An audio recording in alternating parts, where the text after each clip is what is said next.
والا آپ نے یہ سن لیا کہ جو کوئی زیارت کے لیے جاتا ہے تو اس کو اللہ کی طرف سے خاص لطف و عنایت ہوتے ہیں۔ معصوم فرماتے ہیں جب یہ زیارت کرنے والا زیارت کر کے لوٹتا ہے تو فرشتے آسمان سے آواز دیتے ہیں، اے زائر حسین مبارک ہو۔ غور کریے گا، اے زائر حسین مبارک ہو، تم نے حسین کی زیارت کر لی، تجھے اللہ نے اللہ کا ولی بنا دیا۔ اللہ اکبر، غور کریے گا، جب زیارت کرنے والا زیارت کرتا ہے اس کا مطلب پیغام یہاں پر یہ ہے کہ آپ زیارت کرنے کے بعد عام لوگوں کی طرح نہیں ہے، بلکہ آپ یہاں سے جائیں گے تو اس طرح سے جائیں گے، آپ حسین کے زائر ہیں، آپ کا کردار حسینی کردار ہو، آپ کی باتیں حسینی باتیں ہو، آپ کی افکار حسینی افکار ہو، اور یہ بتا دیں کہ جیسے ہم نے تیسرے مولا کی جا کر کے مقصد میں نصرت کی ہے، جب ہمارا 12واں مولا آئے گا ہم ان کے لشکر میں شامل ہو کے امام کی نصرت کریں گے، اور یہ ہمارے لیے بہت بڑا افتخار ہے۔ پھر مولا کہتے ہیں، فرشتے کہتے ہیں، اے ولی خدا تجھ پہ ہمارا سلام، نہیں یہی نہیں رکتی روایت، پھر روایت کہتی ہے کہ مبارک ہو تم اللہ کے لشکر میں شامل ہو گئے۔ غور کریے گا، آپ عام لوگ نہیں رہے زیارت امام حسین کے بعد، آپ عام لوگ نہیں، شخص یہ سوچ رہے تھے، بلکہ آیت اللہ غالباً قبلہ ان کا نام علامہ حلی، امام حسین کی زیارت کے حوالے سے، ان کے اوپر گریہ کرنے کے حوالے سے وہ یہ سوچ رہے تھے، فکر کر رہے تھے، یہ کیسے ہو سکتا ہے کہ ایک زیارت کرنے والے اور آنکھ سے نکلنے والے آنسو جنت کی ضمانت بن جاتے ہیں۔ غور کریے گا، میں بشارت کے عنوان سے بتا رہا ہوں آپ کو بات، چونکہ اس وقت جو ہے آپ اس مقام پر ہیں، اپنے آپ کو سمجھیے، اپنے کردار کو بنائیے، اخلاق کو بنائیے ایسا کردار کہ آپ کربلا سے جا کر کے یہ کہے کہ یہ حسین والا جا رہا ہے۔ کمال یہ نہیں کہ آپ کہہ رہے ہیں ہم کربلائی ہیں، آپ کا کردار یہ کہے کربلائی جا رہا ہے، آپ کا اخلاق یہ کہے کہ کربلائی جا رہا ہے۔ تو عزیزان محترم، فرشتے کہتے ہیں مبارک ہو تم اللہ کے لشکر میں شامل ہو گئے۔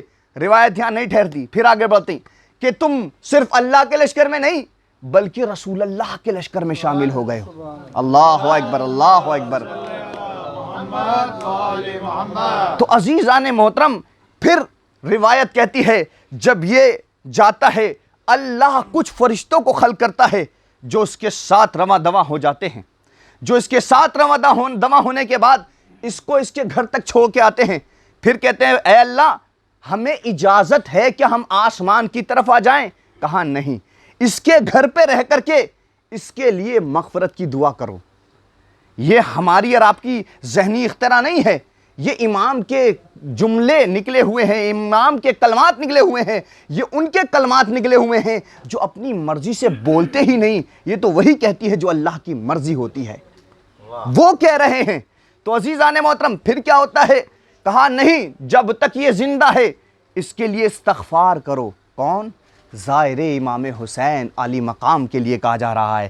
یہی نہیں رکتی روایت، پھر اس کے بعد کہا جاتا ہے جب یہ اس دنیا سے چلا ہے، پروردگار کیا اب ہم آ جائیں؟ کہا نہیں، اس کی قبر پہ بیٹھ کے استغفار کرو۔ عزیزان محترم آپ سوچیں آپ کا مرتبہ کتنا بالا ہو گیا، آپ کا مرتبہ کتنا اعلیٰ ہو گیا کہ آپ زیارت حسین سے اللہ کے لشکر میں شامل ہو گئے۔ اب عزیزان محترم ان کو رضی اللہ نہیں کہتے کہ جن کے رسول کی مصاحبت کی وجہ سے، بلکہ رضی اللہ ان کو کہا جاتا ہے جو معرفت کے ساتھ حسین کی زیارت انجام دے دیتے ہیں۔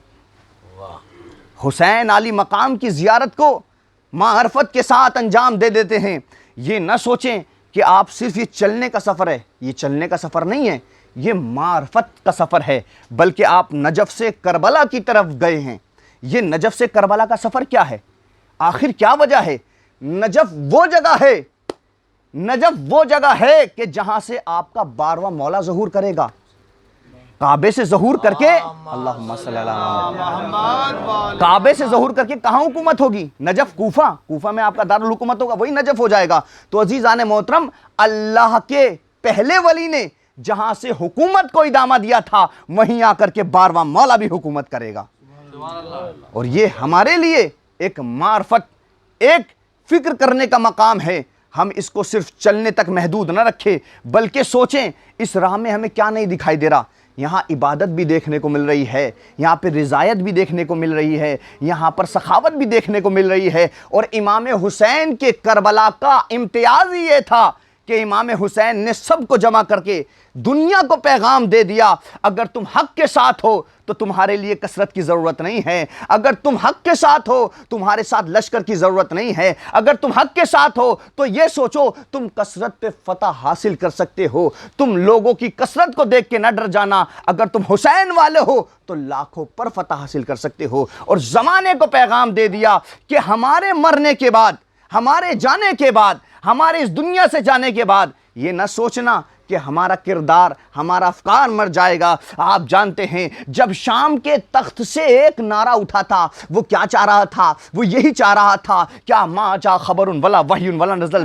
ذکر مٹ رہا تھا، ذکر مٹ رہا تھا عبادت کا، ذکر مٹ رہا تھا ریاضت کا، ذکر مٹ رہا تھا تلاوت کا، ذکر مٹ رہا تھا شہادت کا۔ اب عزیزان محترم آپ دیکھیں یہ جلوس امام حسین کی جیت کا بڑا اعلان ہے، غور کریے گا۔ ما جا خبر ولا وحی ولا نزل، ذکر مٹ رہا تھا عبادت کا، ذکر مٹ رہا تھا تلاوت کا، ذکر مٹ رہا تھا شرافت کا۔ حسین سامنے آ گئے۔ یزید کیا چاہتا تھا؟ یزید یہ چاہتا تھا لا الہ الا اللہ مٹ جائے۔ یزید کیا چاہتا تھا؟ یزید یہ چاہتا تھا محمد رسول اللہ مٹ جائے۔ یزید کیا چاہتا تھا؟ یزید یہ چاہتا تھا قرآن کی تلاوت شام کے محلوں میں دفن ہو کے رہ جائے۔ حسین کیا چاہتے تھے؟ حسین یہ چاہتے تھے لا الہ الا اللہ باقی رہے۔ حسین کیا چاہتے تھے؟ حسین یہ چاہتے تھے محمد رسول اللہ باقی رہے۔ حسین کیا چاہتے تھے؟ حسین یہ چاہتے تھے قرآن کی تلاوت شام کے محلوں سے اٹھ کر پوری کائنات میں گونجنے لگے۔ رسول کے لیے پیغمبر نے فرمایا، رسول کے لیے حسین نے فرمایا یہ میرا حسین مجھ سے ہے۔ رسول نے فرمایا حسین مجھ سے ہے، میں اس سے ہوں۔ زمانہ حیران تھا، پریشان تھا، یہ کیسے ہو سکتا ہے کہ حسین کا وجود رسول سے ہو، حسین کا وجود رسول سے ہو، رسول کا وجود حسین سے ہو۔ سب کے سمجھ میں ایک بات آ گئی تھی، حسین کا وجود رسول سے ہو سکتا ہے لیکن رسول کا وجود حسین سے کیسے ہو سکتا ہے؟ امام حسین نے کربلا میں آ کر کے پیغام دیا، حسین کا مقصد رسول کو زندہ کرنا ہے۔ رسول نے اپنی زندگی میں قرآن کی تلاوت بن کر کے بتایا ہم اللہ کے مقصد کو بچانے آئے ہیں۔ حسین نو کے نیزہ پہ تلاوت کلام کر کے بتا رہے ہیں کہ ہمارے دم سے دین باقی ہے، اسلام باقی ہے، قرآن باقی۔ والسلام ورحمۃ اللہ وبرکاتہ۔ میں گزارش گزار ہوں مولانا مجیب الحسن صاحب سے کہ وہ آئیں اور وہ بھی مولا کی خدمت میں نذران عقیدت پیش کریں۔ مصائب سید الشہداء صلوات محمد ماشاء اللہ لا حول ولا قوة الا باللہ العلی العظیم۔ اعوذ باللہ السمیع العلیم من الشیطان اللعین الرجیم۔ بسم اللہ الرحمن الرحیم۔ الحمدللہ رب العالمین، الصلاۃ والسلام علی اشرف الانبیاء والمرسلین، سیدنا و نبینا و مولانا بالقاسم محمد و اہل بیتہ الطیبین الطاہرین المعصومین المظلومین المنتخبین المنتجبین، ولعنۃ اللہ علی اعدائہم اجمعین من الان الی لقاء یوم الدین۔ اما بعد، قد قال امامنا الحسین علیہ السلام من زارنی فقد زرت بعد موتہ۔ صلوات پڑھیے محمد۔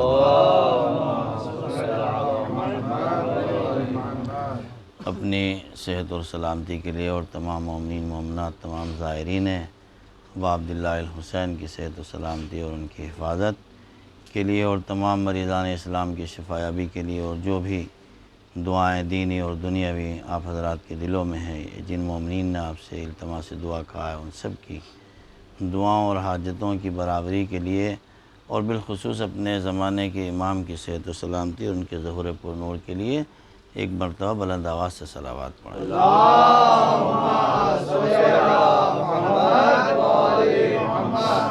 صلی علی محمد و آل محمد۔ بسم اللہ الرحمن الرحیم۔ اللہم کل ولیک الحجۃ ابن الحسن صلواتک علیہ وعلی آبائہ فی ہذہ الساعہ وفی کل ساعہ ولیا وحافظا وقائدا وناصرا ودلیلا وعینا حتی تسکنہ ارضک طوعا وتمتعہ فیہا طویلا۔ اللہم صلی علی محمد وآل محمد وعجل فرجہ. مل جل کے بلند آواز سے ایک سلام.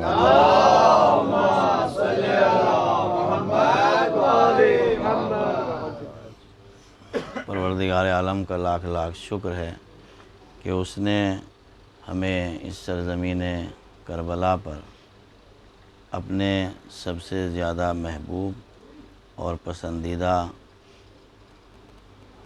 رہنما اور ہادی اور قائد اور اپنے بندے کی زیارت کا شرف بخشا. الحمدللہ الذی جعلنا من زوار الحسین ابن علی. تمام تعریفیں اس اللہ کے لیے کہ جس نے ہمیں مولا حسین کا زائر بنایا، زیارت کرنے والا بنایا.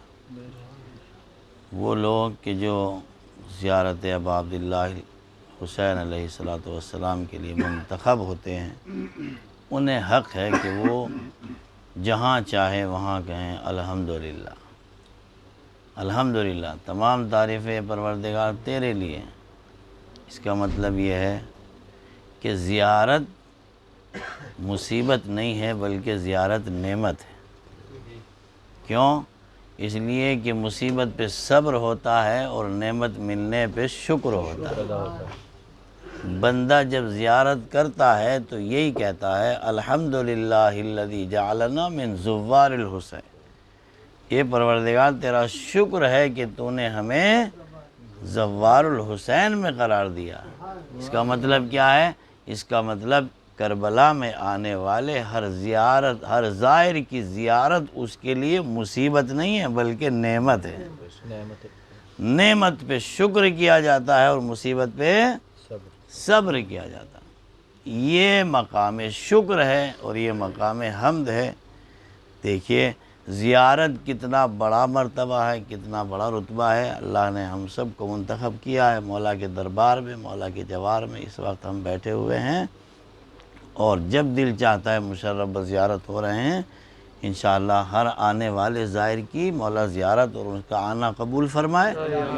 اور جو بھی جس عنوان سے بھی آیا ہے، فقیر بن کے، حقیر بن کے، گناہگار بن کے، خطاکار بن کے، پروردگار عالم مولا حسین کے صدقے اس کی گود کو ہر اعتبار سے، ہر درجے سے، ہر صفت سے، ہر نعمت سے مالا مال فرمائے. مل جل کے صلوات پڑھیں تو میں گفتگو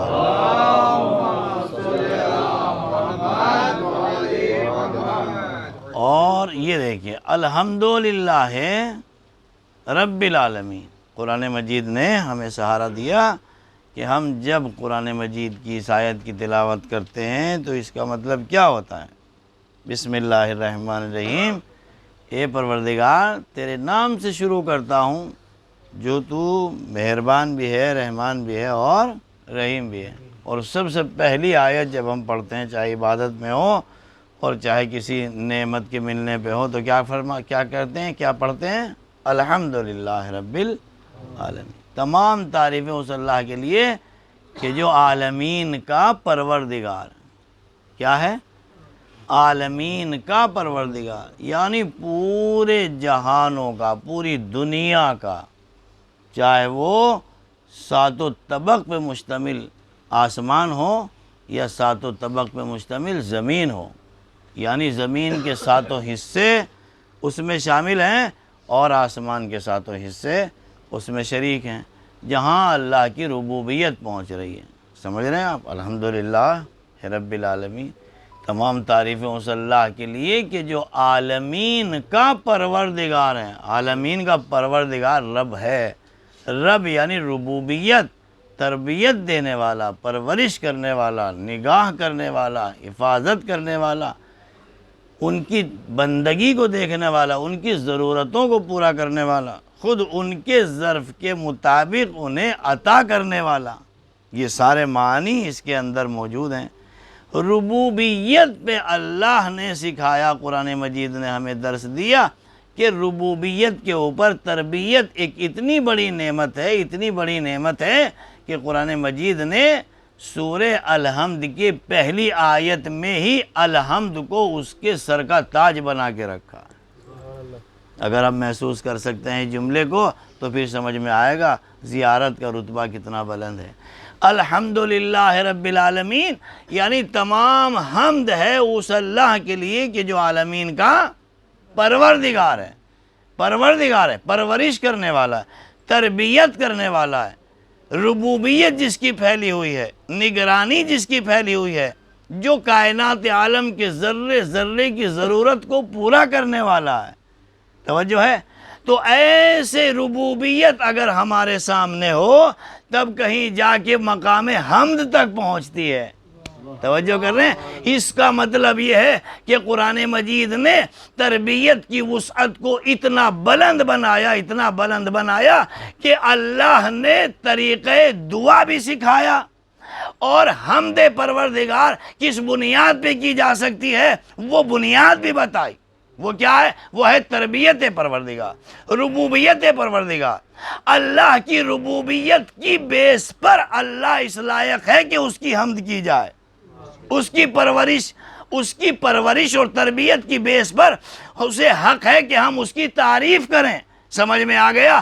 حمد پروردگار یا تربیت کی بنیاد پہ ہو رہی ہے، اور حمد پروردگار الحمدللہ الذی جعلنا من زوار الحسین، حمد پروردگار یا تربیت کی بنیاد پہ ہو رہی ہے، یا حمد پروردگار زیارت حسین ابن علی کی بنیاد پہ ہو رہی ہے۔ اس کا مطلب یہ ہے میرے عزیزو، جو مرتبہ، جو وسعت، جو حدیں تربیت پروردگار کی ہمیں مل رہی ہیں، وہی ابا عبداللہ الحسین کی زیارت ہمیں عطا کر رہی ہے۔ صلوات بھیج دیں محمد۔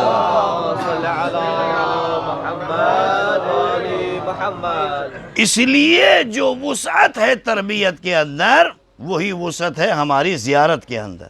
تربیت کے تقاضے کیا ہیں؟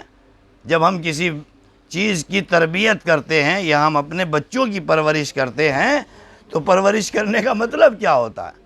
تربیت کرنے کا مطلب کیا ہوتا ہے؟ جو صاحبان اولاد ہیں یہاں الحمدللہ بیٹھے ہوئے ہیں، وہ اپنے بچوں کی جب تربیت کرتے ہیں تو ان کے علم کا اہتمام کرتے ہیں، ان کی تعلیم کا انتظام کرتے ہیں، ان کے کھانے پینے کا انتظام کرتے ہیں۔ یہ جو ہماری نگاہوں کے سامنے ہے ماحول، یہی تو ہے۔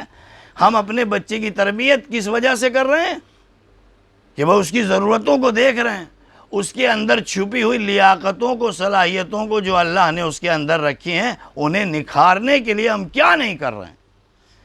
دولت اس کی تربیت پہ، مال اس کی تربیت پہ، وقت ہمارا اس کی تربیت پہ، ہماری کمائی اس کی تربیت پہ، ہمارا پیسہ اس کی تربیت پہ، ہے نا؟ تاکہ اس کے اندر صلاحیت پیدا ہو جائے، لیاقت پیدا ہو جائے، چاہے وہ علمی صلاحیت ہو اور چاہے اس کے اندر اخلاقی صلاحیت ہو، چاہے اس کے اندر کمال ہو یا عزتوں کے طور طریقے ہوں یا آداب زندگی ہوں۔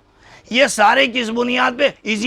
اسی ماحول میں ہم اپنے بچے کی تربیت کرتے ہیں، یعنی اس کے لیے علم فراہم کرنا اس کی نشو و نما کو بڑھاتا ہے، اس کے لیے تعلیم کا انتظام کرنا اس کے کمالات کو بڑھاتا ہے، اس کے لیے کھانے پینے کی چیزوں کا اہتمام کرنا اس کے ظاہری جسم و جسمانیت کی نشو و نما کے لیے کفالت کرتا ہے۔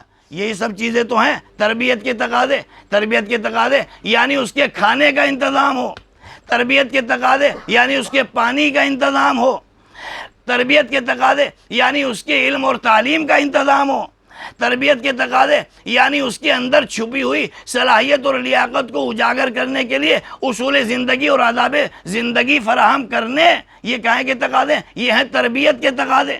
اب سمجھ میں آیا؟ جس تربیت کی بنیاد پر حمد پروردگار ہوتی ہے، اس تربیت کے تقاضے یہ ہیں کہ جس کی ہم پرورش کر رہے ہیں اس کے کھانے پینے کا یعنی مادی انتظام بھی ہو، اور علم و معرفت تعلیم اس کے روحانی انتظام بھی ہو۔ اب سمجھ لینا چاہیے زیارت کیا ہے۔ جیسے تربیت ہے ویسے زیارت بھی ہے۔ تربیت کی بنیاد پہ حمد پروردگار، زیارت حسین کی بنیاد پہ حمد پروردگار۔ جو تقاضے تربیت ہمیں عطا کرتی ہے وہی تقاضے زیارت حسین ہمیں عطا کرتی ہے۔ مجھے بتاؤ کون ایسا زائر ہے جو بغیر بھوکے اور بغیر کھائے پیے یعنی بھوک اور پیاس کے بغیر اپنے گھر سے چل کے کربلا تک آیا ہو؟ بتائیے، ہے یہ زیارت کے تقاضے ہیں۔ نجف میں تم نے پانی مانگا، مانگنے سے پہلے مل گیا، کھانا مانگا، مانگنے سے پہلے مل گیا، تم سوچتے رہے تمہیں ملتا رہا۔ توجہ کر رہے ہیں؟ جب بچہ اپنے ماحول میں ماں باپ کے سائے میں زندگی بسر کرتا ہے اسے مانگنے کی ضرورت نہیں ہوتی، ماں باپ اس کے مانگنے سے پہلے انتظام کرتے ہیں تاکہ اس کی تربیت ہو سکے، تاکہ اس کی تربیت ہو سکے۔ جملہ مکمل ہو جائے تو بعد میں نعرہ لگا دیجیے گا۔ ماں باپ اپنے بچوں کے مانگنے سے پہلے کھانے کا انتظام بھی، پینے کا انتظام بھی، تعلیم کا انتظام بھی، معرفت کا انتظام بھی، تربیت کا انتظام بھی مانگنے سے پہلے کرتے ہیں۔ اسی لیے تربیت کی بنیاد پہ حمد پروردگار ہوتی ہے۔ ارے لاکھوں جانیں نثار ہوں کربلا میں سونے والے حسین پر کہ جس نے اپنے ظاہر کے لیے اتنا اہتمام کیا، بہانہ زیارت کا بنایا۔ جسم کی طاقت کا انتظام بھی ہے، روحانی طاقت کا انتظام۔ صلوات بھیج دیں محمد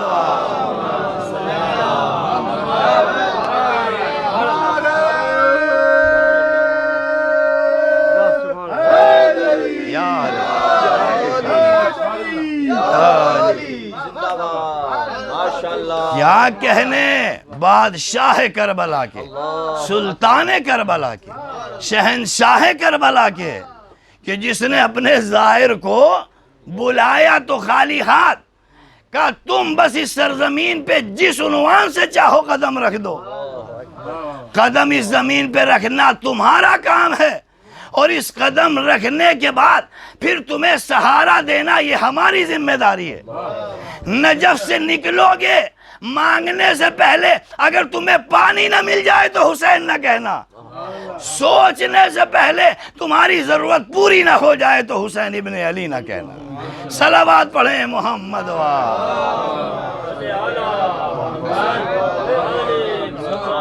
الحمدللہ الذی جعلنا من زروار الحسین علیہ السلام۔ اسی لیے مقام حمد ہے ظاہر حسین کے لیے۔ اور کیا چاہیے؟ گھر چھوڑنے والا، اپنے بال بچوں سے دور ہونے والا، محبت حسین میں، عشق حسین میں، اپنے پورے سال کے کمائی سے پیسہ بچا کے جوڑ کے اس سرزمین پہ آنے والا، یہ جو آ رہا ہے یہ نہ سوچے کہ میں اکیلا آیا ہوں، اب میرے بچے لاوارث ہیں، اب میرے بچوں کی حفاظت کوئی نہیں کر سکتا، اب میرے بچوں کا تحفظ کوئی نہیں کر سکے گا۔ امام جعفر صادق علیہ السلام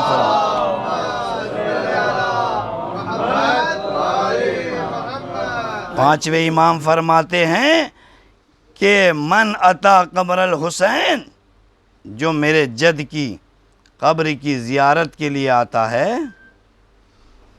اپنے گھر سے نکلتا ہے میرے جد کی زیارت کے لیے، تو اللہ اس کے بچوں کی حفاظت کے لیے فرشتوں کو مقرر کر دیتا ہے۔ جو ہمارے جد کی زیارت کے لیے اپنے بچوں کو چھوڑ کے، ماں باپ کو چھوڑ کے، اپنی زوجہ کو چھوڑ کے، اپنے بیوی بچوں کو چھوڑ کے آ رہا ہے دور دراز سے، تو امام فرماتے ہیں کہ اللہ فرشتے مقرر کر دیتا ہے کہ جب تک یہ حسین کی زیارت سے پلٹ کے واپس اپنے گھر نہ آ جائے، بچوں کی ذمہ داری اور حفاظت اور ان کی کفالت اور ان کی تربیت تمہاری ذمہ داری ہے۔ اور کیا چاہیے؟ اور کیا چاہیے؟ جب بندے کو کوئی کفالت کرنے والا وہیں مل جائے تو پھر وہ مطمئن ہو جاتا ہے، ہوتا ہے یا نہیں ہوتا؟ اور ہم اگر اپنے کسی بھائی کو ذمہ دار بنا کے آئیں کہ ہم زیارت پہ جا رہے ہیں، یا اپنے کسی دوست کو ذمہ دار بنا کے آئیں، یا کسی پڑوسی کو ذمہ دار بنا کے آئیں، تو ظاہر سی بات ہے جیسے ہم خطاوار ہیں وہ بھی خطاوار ہیں۔ وہ خطا کر سکتے ہیں، جیسے ہم بھول جاتے ہیں تو پڑوسی بھی بھول سکتا ہے۔ مثلا صبح میں دودھ پہنچانا ہے، بھائی پڑوسی سے کہہ دیا بھائی ذرا خیال رکھنا ہمارے بچوں کے لیے، فلاں صاحب جو دودھ دینے کے لیے آتے ہیں وہ دودھ پہنچا دیں، ذرا دھیان رکھنا دودھ پہنچائے نہیں پہنچا۔ ضروری ہے کہ وہ وقت پہ اسی طرح یاد رکھے اس ذمہ داری کو جیسے آپ یاد رکھتے ہیں۔ صاحب خانہ ہو کے بھولتا ہے یا نہیں بھولتا؟ یہ ذمہ داری ہماری ہے مگر ہم بھول جاتے ہیں۔ تو جب ہم خود ہی یاد نہیں رکھتے تو دوسرا کیا یاد رکھے گا؟ اگر ہم اپنی ڈیوٹی لگا کے آئیں بچوں کی کفالت کی اور ذمہ داری کی، کھانے پینے کی کسی بھائی کے سپرد کریں، تو کیا وہ اسی طرح ذمہ داری نبھا سکتا ہے جیسے ہم نبھاتے ہیں اپنے گھر پہ؟ کہتے ہیں کہ بھائی اپنی ذمہ داریوں کا احساس ہمیں خود جتنا ہوتا ہے اتنا کسی اور کو نہیں ہو سکتا۔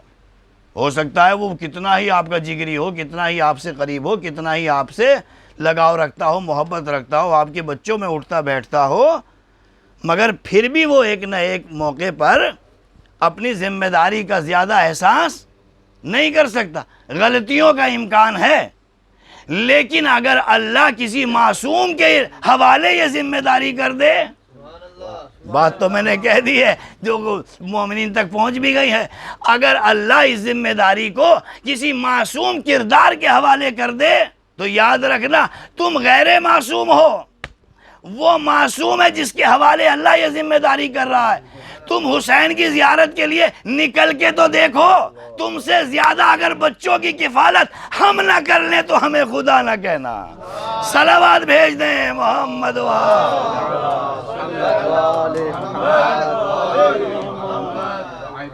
اور ایک حدیث میں خود امام جعفر صادق علیہ السلام فرماتے ہیں،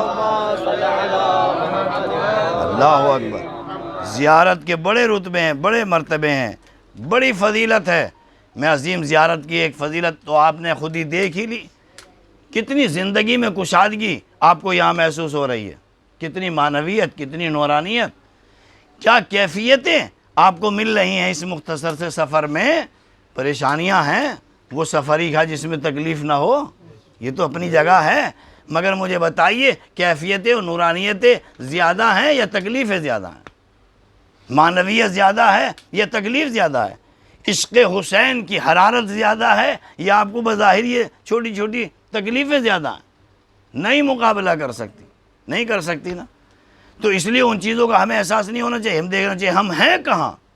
ہماری زندگی کے لمحات، امام فرماتے ہیں کہ وہ حصہ جو تمہاری زندگی کا میرے جد کی زیارت میں گزر جائے، ہم اس زندگی کے لمحات کو زندگی میں شمار نہیں کرتے، یعنی اللہ اس زندگی کے لمحات کو شمار نہیں کرتا۔ یہ ایکسٹرا لائف جی رہے ہو تم، جو آج اس زیارت کے راستے پہ بیٹھے ہو، یہ تمہاری ایکسٹرا لائف ہے۔ امام جعفر صادق فرماتے ہیں میں ضامن ہوں تمہاری لائف کا۔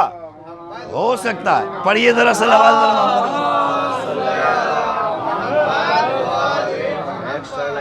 توجہ کر رہے ہیں۔ یہ آپ کی جو زندگی ہے یہ ہدیہ حسین ابن علی ہے، یہ تبرک حسین ابن علی ہے، جس کو میں نے جملہ کہا یہ ایکسٹرا لائف، اس کو جوڑا نہیں جا رہا ہے۔ آپ کھا لیجئے، پی لیجئے، مسکرا لیجئے، رو لیجئے، گریہ کر لیجئے، آپ جتنی نیکیاں کرتے جا رہے ہیں یہ آپ کی ایکسٹرا لائف کی نیکیاں ہیں جو محفوظ ہو رہی ہیں۔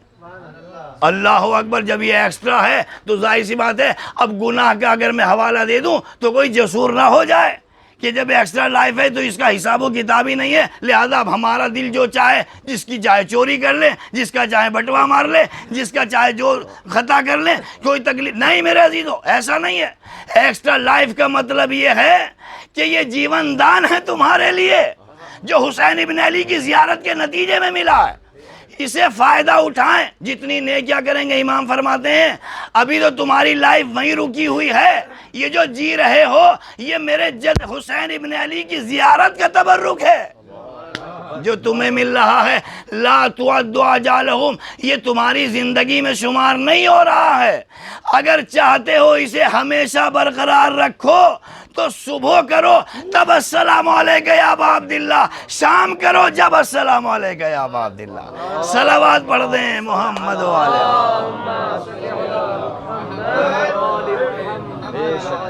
یہ وہ زندگی ہے جس کے لمحات کا شمار نہیں ہے، جس کے دنوں کا شمار نہیں ہے، جس کی شبوں کا شمار نہیں ہے۔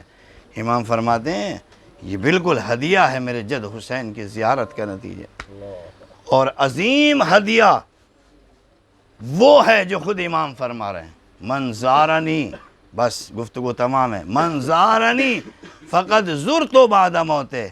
اے میرے زائر، تو میری زیارت کے لیے اپنے جگہ تو چھوڑ کے دے، اپنے گھر سے نکل کے تو دیکھ، تو میری زیارت کے لیے میری زندگی میں نے صحیح، تو اپنی زندگی میں میری زیارت کے لیے آ تو صحیح، تو اپنی زندگی میں میری زیارت کے لیے آئے گا، میں تیرے مرنے کے بعد تیری زیارت کو آؤں گا۔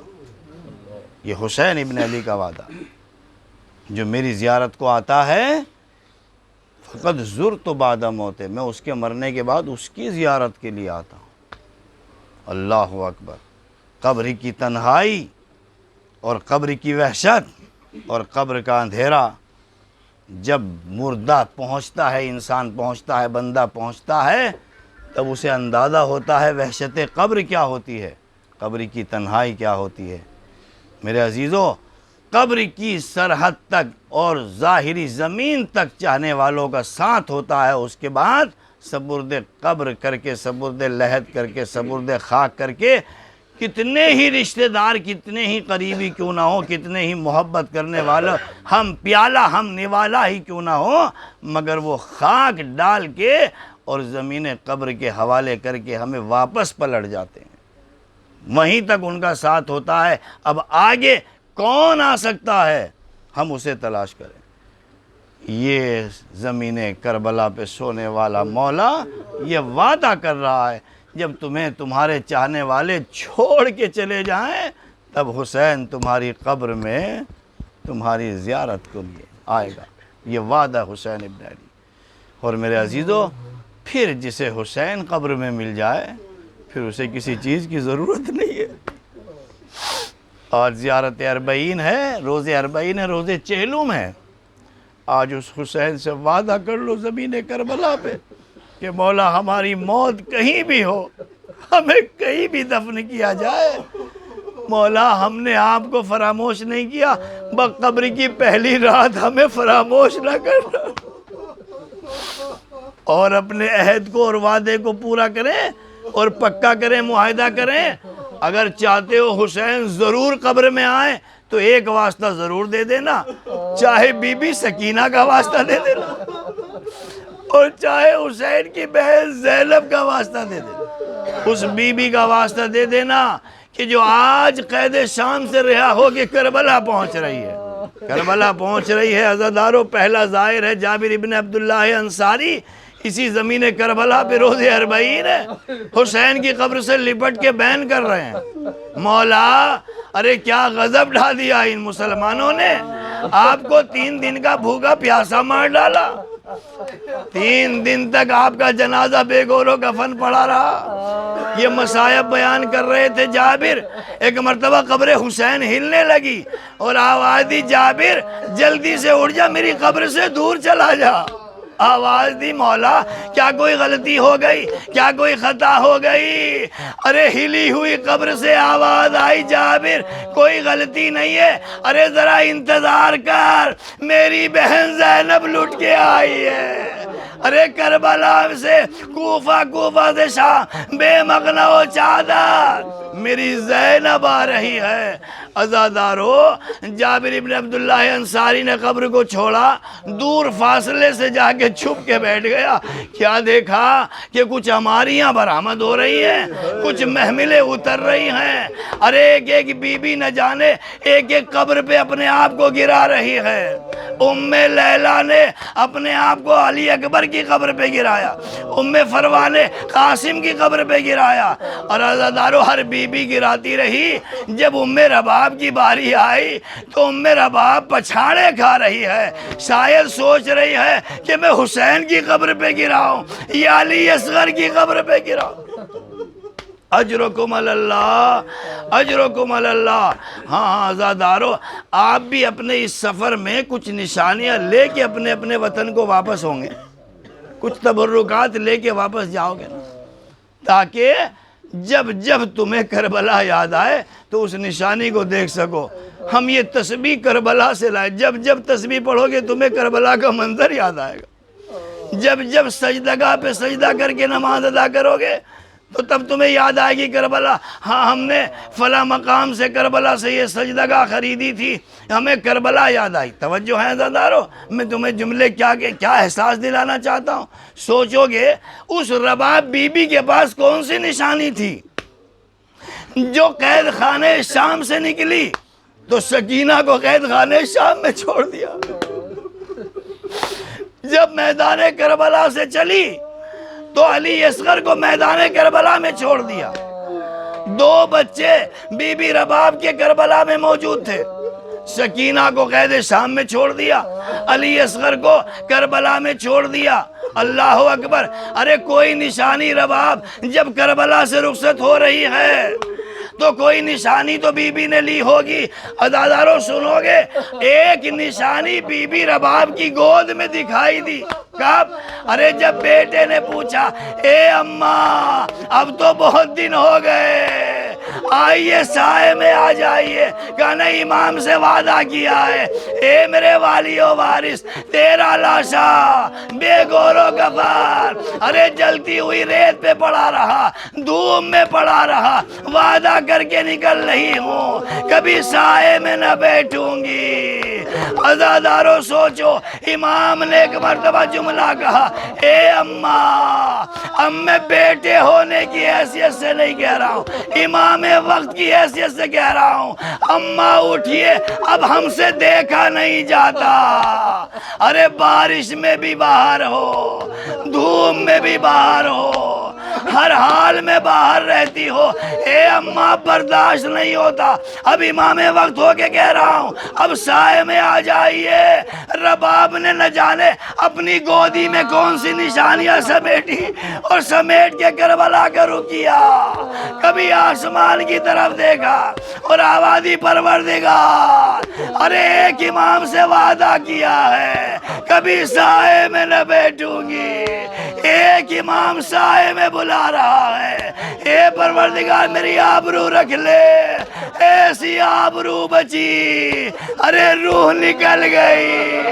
سلمہ بی بی رباب کیا اٹھی، اب جو نشانی دیکھی، اے پھوپھی اماں، ہائے میری اماں، اپنی گود میں ارے جلا ہوا علی اصغر کا جھولا، اس کی لکڑیاں لیے ہوئے ہمیشہ یاد رکھتی تھی، اے میرے اصغر، تیرے جھولے کی جلی ہوئی لکڑیاں جب جب دیکھتی ہوں تب تب میرے لال مجھے تو یاد آ جاتا۔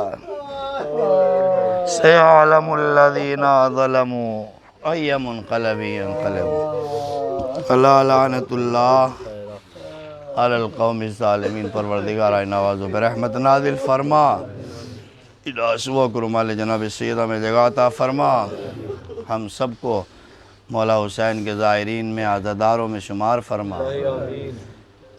پروردگارہ محمد و آل محمد کے صدقے، قرآن مجید کی عظمتوں کے صدقے، اہل بیت کی سیرت و طہارت و کمالات کے صدقے، حاضرین کی دینی دنیاوی حاجتوں کو پورا فرما۔ گناہگار بندے، خاکسار بندے، ناچیز بندے، مولا حسین کے صدقے اس زمین کربلا کے سہارے تجھ سے مناجات کر رہے ہیں۔ پروردگار ہمارے گناہوں کو معاف فرما۔ پروردگارہ ہمارے بزرگوں کا سایہ، علماء اعلام کا سایہ، اعظام کا سایہ ہمارے سروں پر قائم و دائم فرما۔ ہمارے جوانوں کی حفاظت فرما۔ پروردگارہ بچوں کی حفاظت فرما، اچھی تعلیم و تربیت فرما۔ پروردگارہ محمد و آل محمد کے صدقے جتنے بھی زائرین اپنے اپنے گھروں سے جس عنوان سے بھی تو جانتا ہے، ان کی زندگی کی تمام تر ضرورتوں کو پورا فرما۔ مولا حسین کے صدقے ان کے دامن کبھی خالی نہ ہوں۔ پروردگارہ دامن مراد کو مولا حسین، مولا عباس، کربلا کے بچوں کے صدقے جو بھی جس حیثیت سے اپنا دامن خالی لے کے آیا ہے اور جس نعمت سے بھی اپنے دامن کو بھرنا چاہتا ہے، اس سخی دربار سے کسی کا دامن خالی ہاتھ نہ جائے، کسی کا دامن خالی نہ رہے۔ پروردگارہ یہ ہاتھ مولا حسین کے صدقے تیری بارگاہ میں اٹھ رہے ہیں، ان ہاتھوں کو خالی ہاتھ واپس نہ کر۔ پروردگارہ محمد و آل محمد کے صدقے حاضرین کے اعزاء میں اقربا میں جو بھی جس عنوان سے پریشان ہیں، پریشانیوں کو دور فرما۔ بیمار ہیں، شفائے کلی عطا فرما۔ مقروض ہیں، اپنے خزانہ غیب سے قرضوں کو ادا فرما۔ پروردگارہ محمد و آل محمد کے صدقے جو بے روزگار ہیں، روزگار عطا فرما۔ برس روزگار خیر و برکت عطا فرما۔ ہر سال زیارت اربعین کی نعمت سے ہم سب کو مالا مال فرما۔ پروردگارہ راستوں کی مسافتوں کی مشکلات کو برطرف فرما۔ پروردگار تمام زائرین و مجاورین حضرت ابا عبداللہ الحسین جو جہاں بھی ہے، جس عنوان سے بھی خدمت کر رہا ہے، اس کی اس خدمت کو قبول فرما۔ ان کے تمام تر سفر حیات کو بے خطر فرما۔ دشمنان دین، دشمنان عزاداری، دشمنان اربعین حسینی اگر قابل ہدایت نہیں تو نیست و نابود فرما۔ دشمنوں کی سازشیں جو اسلام کے خلاف، دین کے خلاف، ہماری عزاداری کے خلاف رچ رہے ہیں دشمن، پروردگار ان کی سازشوں کو ناکام قرار دے۔ پروردگارہ متقین، پرہیزگاران، مومنین، خدمت گزاران قوم ملت، وفاداران ملت تشیع، خدمت گزاران سید الشہداء، عزائے سید الشہداء جہاں بھی ہیں، روز بروز ترقیاں، کامیابیاں، کامرانیاں عطا فرما۔ ہر بلا عرض و سماوی سے محفوظ فرما۔ پروردگارہ ہماری اس مختصر سی مجلس کو قبول فرما۔ ہم سب کی طرف سے عرض تسلیت و تعزیت بارگاہ سید الشہداء، شہداء کربلا، سیران کربلا اور بالخصوص وارث منتقم خون حسین حضرت ولی عصر امام زمان اجر اللہ تعالیٰ فرج الشریف کی بارگاہ میں عظم اللہ اجورنا و اجورکم بمصیبت جدک الحسین الغریب العطشانہ المظلوم والعریانہ آجرکم اللہ یا صاحب الزمان اللہم اغفر للمؤمنین والمؤمنات ماتم حسین۔ حسین حسین حسین حسین حسین ہلکا لگا لیں بھائی تھوڑا سا، ہاں ماشاءاللہ سے مومنین ہیں کافی، ہلکا لگا لیں بھائی۔ الوداع الوداع اے میرے بھائی جان، الوداع الوداع الوداع اے میرے بھائی جان، الوداع الوداع الوداع۔ جواب دیں سبھی، جواب بھائی جان، الوداع الوداع الوداع اے میرے بھائی جان، الوداع۔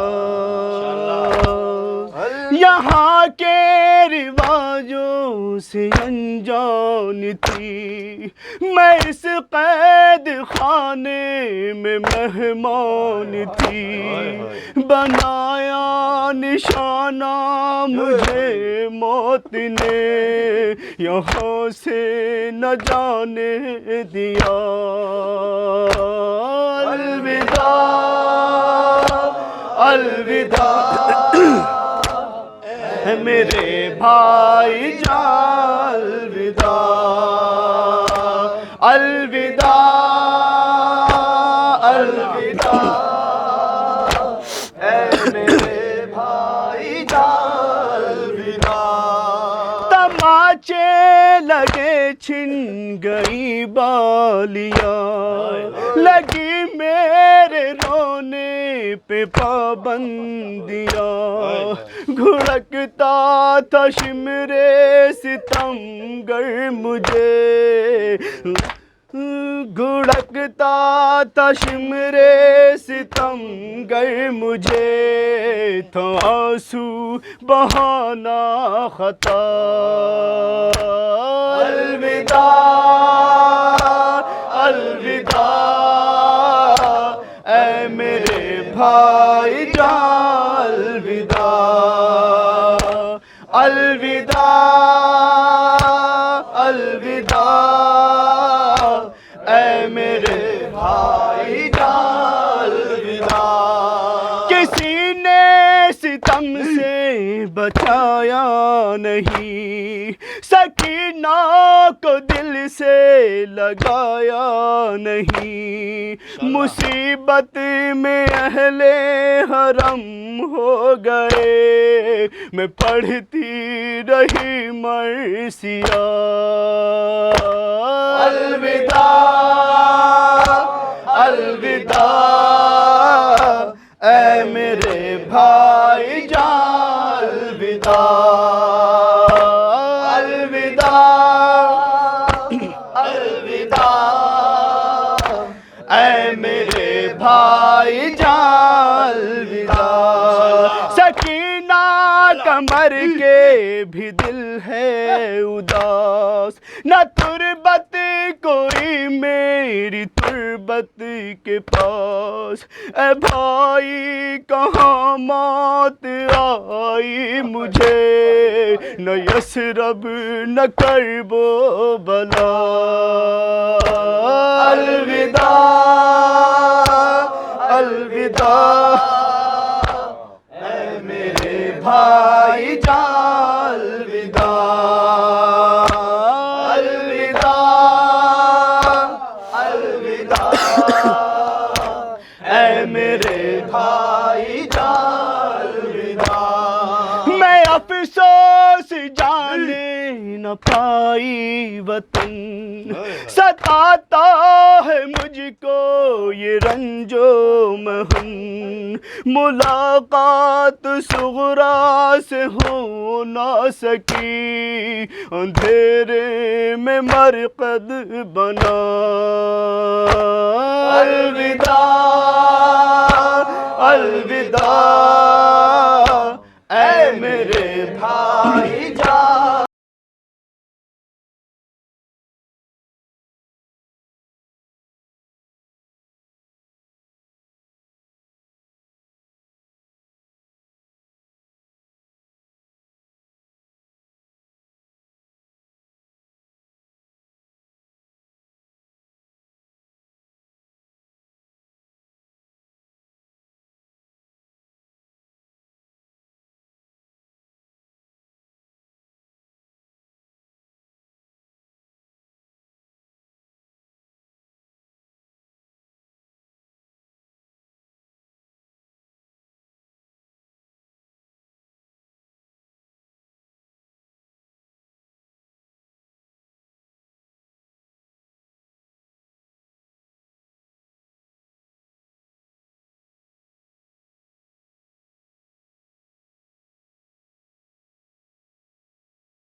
اب تک جائے مدفن نہ کسی نے بھی بنایا، اب تک بے کفن ہے میرے ماجا، اب تک کیسی مہمانی تھی یہ راز خدا ہی جانے، جبہ کے وقت بھی پانی نہ دیا آدھا نے، کیسی مہمانی تھی یہ راز خدا ہی جانے، ذبح کے وقت بھی پانی نہ دیا آدھا میں، دھوپ میں ہے جو صدے سید والا، اب تک جائے مدفن نہ کسی نے بھی بنایا، اب تک بے کفن ہے میرے ماجائے کلاشا، اب تک میرے اکبر کو میرے سامنے نیزہ مارا، اپنی آنکھوں سے اسے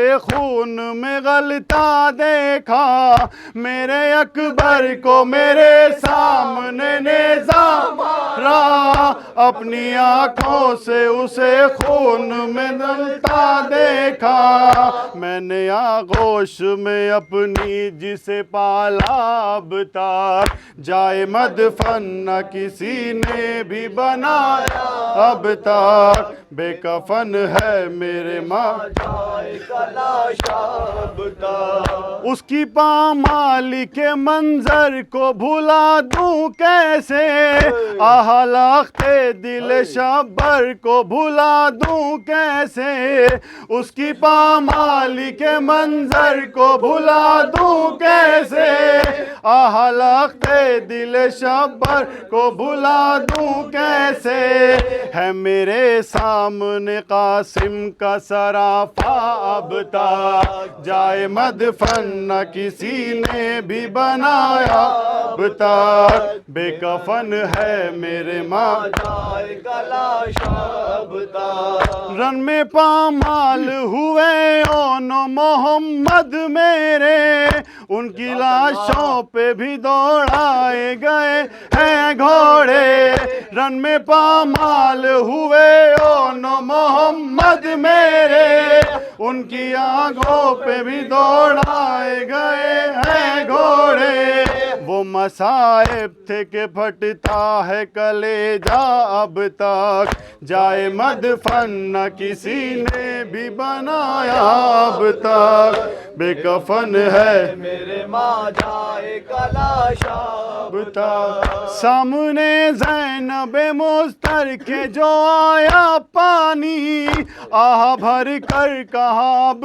کون پیے گا پانی، سامنے زینب مضطر کے جو آیا پانی، آہ بھر کر کہا اب کون پیے گا پانی، رن میں ہوگا علی اصغر میرا پیاسا، اب تک جائے مدفن نہ کسی نے بھی بنایا، اب تک بے کفن ہے میرے ماجائے کلاشا، اب تک شام کوفہ کے لٹیروں نے ہمیں لوٹا ہے، ظلم کا پہلو کوئی تشنہ نہیں چھوڑا ہے، شام کوفہ کے لٹیروں نے ہمیں لوٹا ہے، ظلم کا پہلو کوئی بھی تو نہیں چھوڑا ہے، کہہ رہا ہے یہی جلتا ہوا خیمہ، اب تک جائے مدفن